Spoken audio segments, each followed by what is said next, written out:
ఇంకా ఏ అమ్మాయికి ప్రపోజ్ చేయలేదా?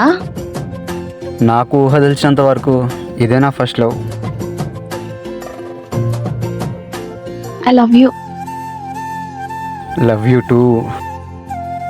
జీవితాంతం ఇలానే ఉంటావుగా? సచ్చే వరకు ఇలానే ఉంటా. పెళ్ళి ఎప్పుడు చేసుకుందాం మరి? ఇప్పుడు నీకు ఓకే అంటే చెప్పు, లెక్కల గుర్రం మీద ఎగేసుకుంటూ ఊరికొచ్చి తాళి కడతా. ఇప్పుడు కడతావా? నమ్మకం లేదా? అలా అని కాదు, నా గురించి నీకు ఏం తెలియదు కదా. తెలీదు, కానీ మా అమ్మని బాగా చూసుకుంటావనే నమ్మకం మాత్రం ఉంది. అంతే అంతే. నీ పాస్ట్లో లవ్ ఉందా లేదా అని ఆలోచించలే. నువ్వు మాట్లాడే మాటలో మా అమ్మని బాగా చూసుకుంటావా లేదా అనేది ఆలోచించా. శివ, నాకు నేట్ కలవాలని ఉంది.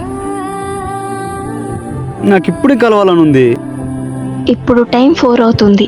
8కి స్లాబ్ పైన ఉంటా, సరేనా?